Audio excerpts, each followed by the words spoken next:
Olá a todos, bem-vindos a mais um episódio do Projeto dos 230. Desta vez voltámos à Sala do Senado para entrevistar a deputada Andréa Bernardo, do Partido Social Democrata, eleita pelo Círculo Eleitoral de Lisboa. Exatamente. Então, primeira pergunta.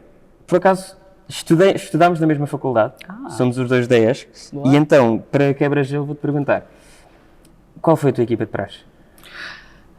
Enodátil. Eu acho que era verde, não era? Se Era verde. Não, ou era a Koji? Não.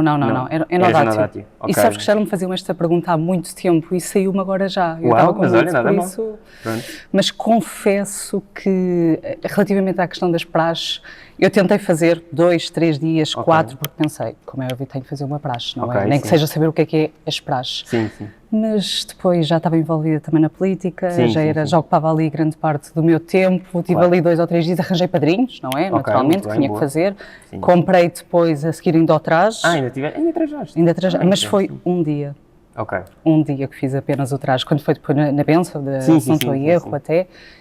Lembro perfeitamente depois, até nesse dia que utilizei o traje uma única vez, num dia tinha uma reunião da JTC à noite, sem que a luz, já estava super atrasada, tive que apanhar um táxi, esqueci-me do telemóvel dentro do táxi, foi um dia, eu naquele momento pensei, ok, as praxes não é para mim. Mas pronto, tentei fazer o check na minha vida. Mas no geral a experiência na ESC foi boa? Foi bastante, gostei mesmo muito, acho que é uma faculdade, uma escola que é a Escola Superior de Comunicação Social, onde saímos com uma aprendizagem muito prática e eu, como estava também com a visão de entrar logo no mercado de trabalho, porque eu estudei sempre à noite e trabalhava durante o dia, por isso o que é que eu tentava fazer? Quer a licenciatura, quer depois a pós-graduação, fiz sempre tudo à noite, eu tentava tudo o que eu aprendia, se calhar já com um bocadinho deste vício de trabalhar, tudo o que eu aprendia à noite, depois punha na prática durante o dia, como já fazia também assessoria de comunicação, já tentava fazer isso, mas é muito exigente, mesmo muito, tu também se calhar já isso. Sem dúvida. Exato, e mesmo já durante o dia, claro, exatamente, mas gostei imenso a parte dos laboratórios também, que os laboratórios eram as aulas práticas, para quem não conhece, era isso que nós tínhamos que fazer muitos trabalhos de grupo, muitas aulas práticas, mas eu acho que isso, acima de tudo, eu via pelos professores, também nos deu uma grande bagagem, para depois chegarmos ao mercado de trabalho e dizer, ok, somos bons. Não estou a dizer que elas não são boas, mas acho que nos ajudou. Acho que nesse aspecto a nossa escola teve sempre essa vantagem de termos capacidades e dar-nos muitas valências práticas para o futuro, enquanto que noutros cursos sinto que seria muito teórico. A relação que até tínhamos depois com as empresas também. Claro. Lembro que fizemos um projeto de comunicação para o metro de Lisboa, para algumas empresas do Porto também, de cantinhos aromáticas, acho eu também, que eles depois traziam-nos os projetos ou quase os problemas de comunicação depois para a faculdade e nós tínhamos que trabalhar em grupo e eu acho que isso foi uma das coisas que eu gostei bastante. Lisbon Agency? Não. Ok, pronto. Desculpem, isto é demasiado específico, mas Exato. Curiosidades. Pronto. Então, a Andréa integra a Comissão da Saúde. Exatamente. E é das áreas da gestão pública que menos paz mediática tem, a saúde, no geral. Verdade, infelizmente. Entre listas de espera, demissões no INEM e obras em hospitais que nunca mais acontecem, o que é que achas que é mais difícil de gerir? O que é difícil de gerir? Eu acho que é tudo, por si só. E acho que, acima de tudo, o Governo e esta Ministra está a fazer um grande trabalho de tentar arrumar a saúde. E porque é que eu digo arrumar a saúde? Porque a saúde, ou se calhar até conto o porquê que eu escolhi a área da saúde quando vim aqui para a Assembleia da República. E bem, o que nós estávamos aqui a falar era de comunicação, que é a minha área. Mas eu já quando fazia trabalho autárquico em Sintra, eu já tinha essa responsabilidade de levar os assuntos da saúde de Sintra, muitas vezes às reuniões de Câmara, daí também fiquei já com alguma ligação e sempre me fez muita confusão. Nós obrigatoriamente às vezes temos que escolher entre o público e o privado, porque às vezes o SNS não dava resposta, ou mesmo, por exemplo, em Sintra, que acontece muito, os centros de saúde sendo bons ou maus, não é isso que nós estamos a falar, mas porque é que as pessoas têm que ir às 4 ou 5 da manhã, ou às vezes até 2 da manhã para ter uma consulta? Isso para mim não me fazia qualquer sentido, acho que algumas coisas tinham que mudar.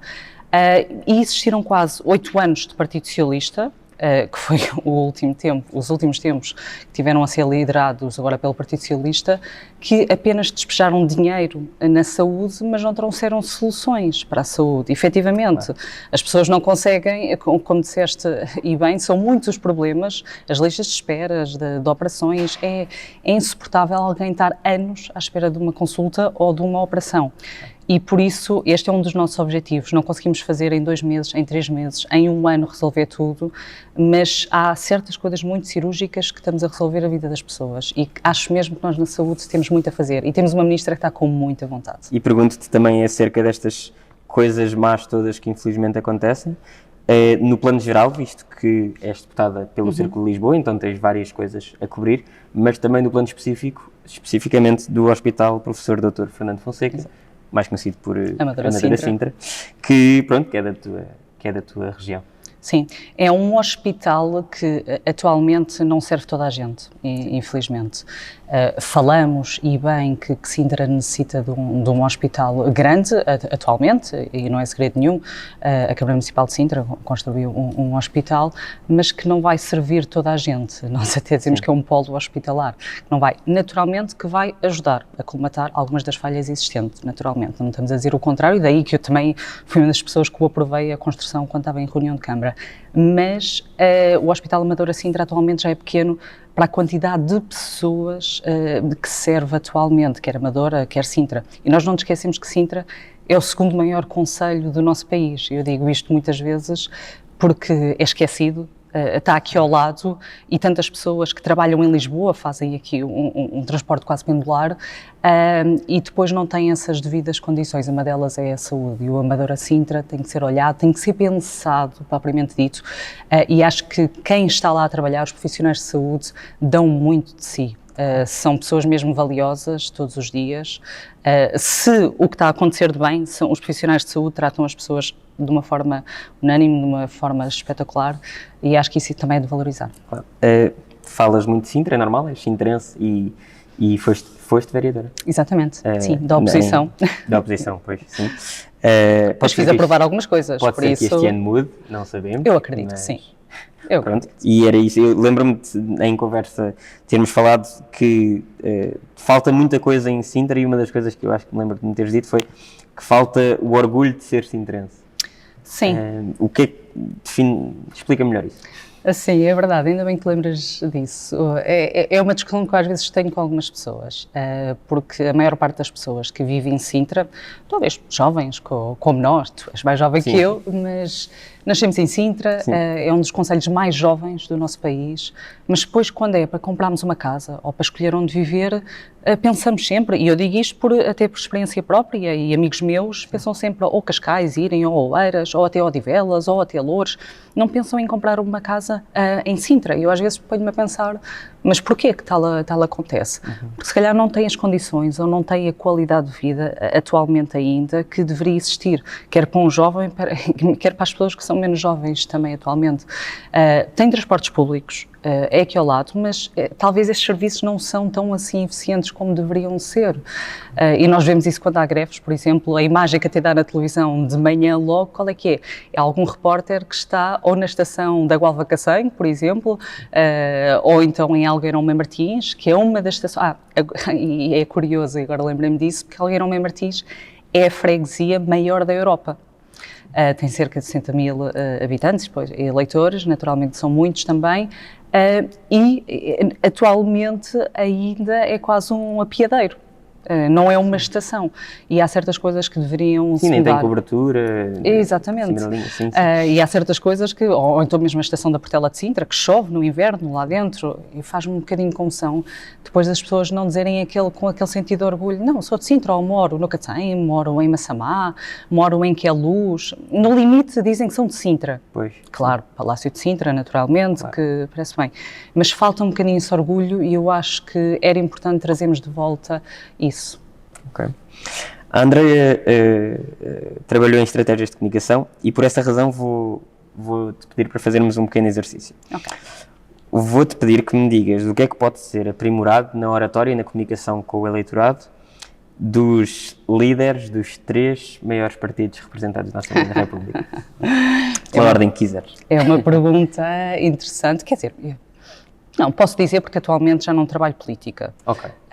Por isso não tem qualquer problema, mas o engraçado é que já trabalhei com vários partidos, e até posso dizer, e não é problema nenhum, trabalhei muito já com o Partido Socialista também, trabalhei muito com o PSD, trabalhei com a Iniciativa Liberal também, porque os partidos precisam também de comunicação política. É obrigatório e sem qualquer problema em dizê-lo.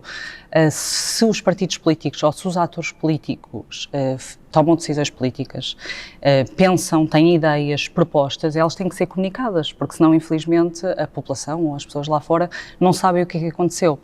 E para comunicarmos, devemos também comunicar bem. Dessa forma, daí que é muito importante também existir consultores de comunicação que ajudem as pessoas também a melhorar. Isto não quer dizer que eu até falo e digo muitas vezes caras a Ferreira espeto de pau. Talvez deveria eu até comunicar mais, agora estando eu aqui na Assembleia da República, tento, mas às vezes tenho quase aquele vício até de aconselhar ainda, de fazer quase essa assessoria ou consultoria. Começando talvez pelos líderes. O nosso atual, não é? O Primeiro-Ministro, ele tem uma ótima comunicação. E uma das coisas que acho que se vê bem é a forma como ele está contente em liderar, como está feliz em liderar neste momento, porque acredita na forma como está a fazer. E vê-se muito na descontração que toma, mesmo quando está, quer numa entrevista, quer numa declaração à imprensa, uma conferência de imprensa, nota-se perfeitamente que está contente, eu não estou a dizer por ser naturalmente o meu partido, sim. Mas nota-se que está contente em fazê-lo. O Pedro Nuno Santos é um líder da oposição e nota-se isso, até tudo bem que ele tem esta forma de falar mais aguerrida, que é ele, tentou-se moderar. É verdade, tentou-se moderar e talvez não sei se é bom ou se é mau, mas é a forma dele de comunicar e ele também não consegue mudar isso, porque mesmo tentando-se moderar, ele não consegue ser moderado, por isso. Sim. Ele próprio não é moderado nesse ponto. Depois, quem é que era que tinhas dito? Dos 3 maiores. Ok. Atualmente, pois, tudo bem. Sim. André Ventura. André Ventura tem uma coisa que tudo o que ele faz é para comunicar. Infelizmente, não é só para melhorar a vida dos portugueses. Por isso, talvez, uma das coisas que ele fazia neste momento era não estar a olhar para ti e olhava neste momento para a câmara e estava literalmente a falar para casa. As pessoas podem gostar, mas eu penso no resto também. É importante fazermos isto de vez em quando, centrar o olhar nas pessoas, ou para ali, é importante, naqueles momentos certos, mas também é importante que a pessoa sinta aqui uma empatia e às vezes eu também tenho que ter alguma ligação contigo, por exemplo, para que a entrevista corra bem, e ele esquece disso muitas vezes e quando está nervoso, pronto, passa ali os limites. Desculpa se calhar, mas este é um bocadinho defeito de profissão. Vamos passar então agora para a fase de escolhas, em que dou 2 hipóteses à Andreia e ela terá de escolher uma, obviamente, e a primeira que pergunto é entre humildade e ambição. As duas, e sem dúvida. Temos de ser ambiciosos, não só na política, ou nestas funções que eu agora tenho, mas na vida também. Para seres bom profissional tens que ser, mas também humilde na forma como o fazes. Tens de trabalhar, tens que estudar, por isso eu acho que as duas são mesmo obrigatórias, não é possível escolher. Cães ou gatos? Sempre disse gatos, mas agora tenho um cão e acho que já percebo o que é que as pessoas o dizem. Papel e caneta ou computador? As duas. Faz muita confusão e, desculpa dar-te este enquadramento, mas acho que é importante dizê-lo, faz muita confusão, por exemplo, irmos para uma reunião e até na agência, no último onde eu estava, obrigava toda a gente que ia para as reuniões comigo a levar papel e caneta. É completamente diferente tirarmos anotações, papel e caneta, dá um sentido de responsabilidade para a outra pessoa também. Se estivermos a apontar no telemóvel, nós não sabemos se estamos a apontar, ou outra pessoa não sabe se nós estamos a apontar, ou se estamos só a mandar mensagens. Naturalmente, é tudo mais digital, e eu sou uma pessoa 100% digital, mas papel e caneta é muito importante. Praia Grande ou as Angas do Mar? Que giro! Conforme o dia para almoçar. Já sei, ou então conforme o nevoeiro. Pois, é a clássica resposta de um sintrense. Como podemos estiver. Hospital da CUF ou Hospital de Cascais? Amadora Sintra? Pode ser. Ok. Pronto, eu sei. Ser vereadora ou ser deputada? As duas têm grandes desafios. Atualmente, deputada, a 100%, e estou a gostar mesmo muito desta missão, mas tive muito gosto aí, e aprendi muito, digo mais assim, aprendi muito a ser vereadora da oposição, e se calhar ajudou-me muito a ser agora deputada. Okay. Meloni ou Macron?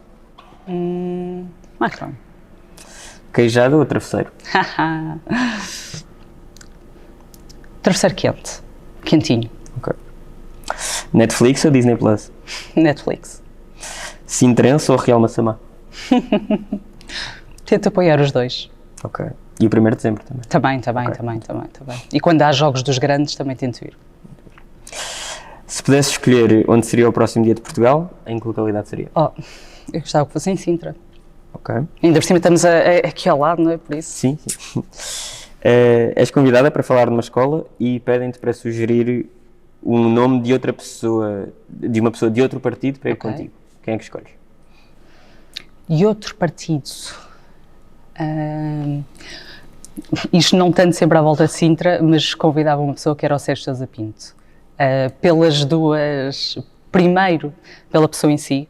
Acho que é uma pessoa excepcional e muito culta, mesmo muito culta, de outro partido, naturalmente, tem a sua liberdade, tem o seu pensamento, por isso também acho que as crianças iriam aprender imenso.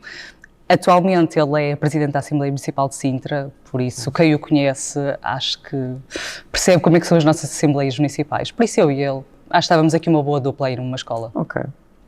230 ou 180? 230. Figura histórica que te inspira? Figura histórica. Nacional, internacional? O que quiseres. Viva ou morta, também o que quiseres.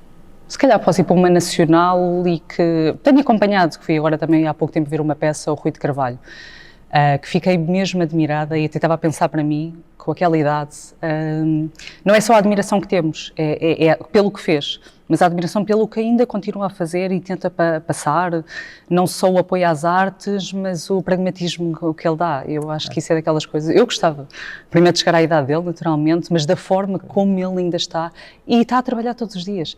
É espetáculo, sério. Quando chegares à idade dele, o que é que já queres ter cumprido na política?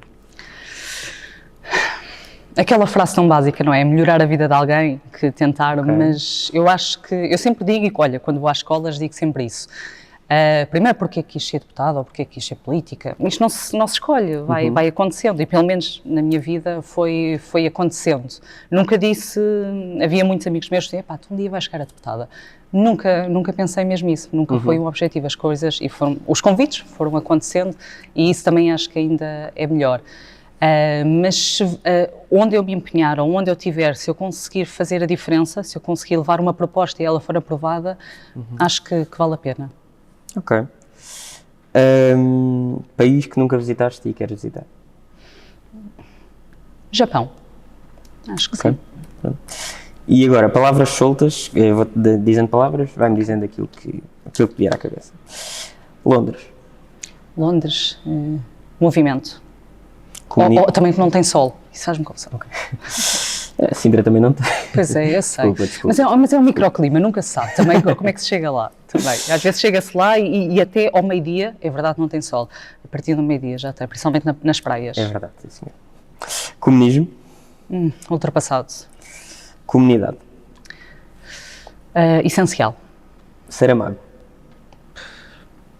Obrigatório. Associativismo? Uma experiência. Educação especial? Necessário e... Pode desenvolver. É só uma palavra? Pronto. Pode desenvolver. Okay. Acho que é das coisas mais importantes que temos que olhar dentro da educação. Porque são pessoas que necessitam de um apoio maior e a educação é para todos. E eu estou a pensar nisto porque também já fiz uma intervenção em plenário sobre a educação especial. O apoio tem que se dar à educação especial na educação e é preciso muito apoio para essas crianças. Sou sensível a essa questão. Okay. Cacém. Então, cidade da Gualva Cacém, mudo, porque eu sou da freguesia da Gualva Mira Sintra, okay. Que faz parte da cidade da Gualva Cacém. Por isso, para mim, Cacém foi onde cresci, onde estudei, do ensino básico. Por isso, faz parte da minha Avenida dos Bons Amigos. Ligo como se fosse essa cidade que também que é minha. Sim. Anarquia. Anarquia. Perigoso. ChatGPT. É o futuro.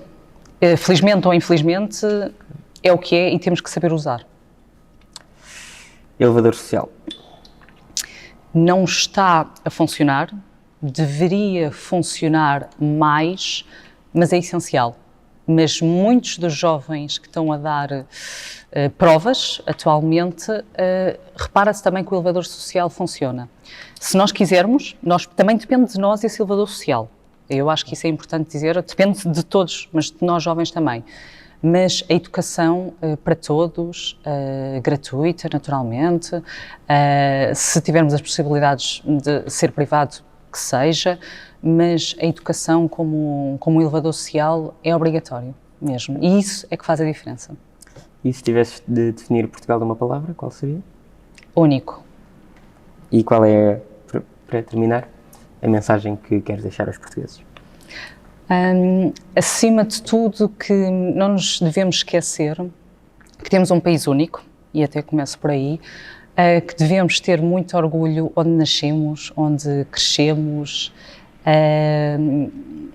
E há tantos jovens que querem, a maior parte das vezes, na nossa geração, gostam de ir trabalhar para fora, estudar para fora, mas a maior parte deles, e amigos meus também, da nossa idade, querem voltar para Portugal. Temos que pensar porquê. Nós temos uma qualidade de vida estrondosa, temos sol, temos boa comida, temos um país espetacular. Chegamos de norte a sul do país, podemos fazer num dia apenas, no norte, no sul, temos locais lindos. E devemos preservar o que nós temos, que é o nosso país. Por isso, se nós conseguimos melhorar muitas das coisas que não estão a funcionar atualmente, que acredito que sim, e este mandato que estamos a governar acho que também vai ajudar nisso, acho que conseguimos melhorar o nosso país para sentir este orgulho de estarmos aqui, de trabalharmos aqui, de vivermos aqui e de queremos continuar.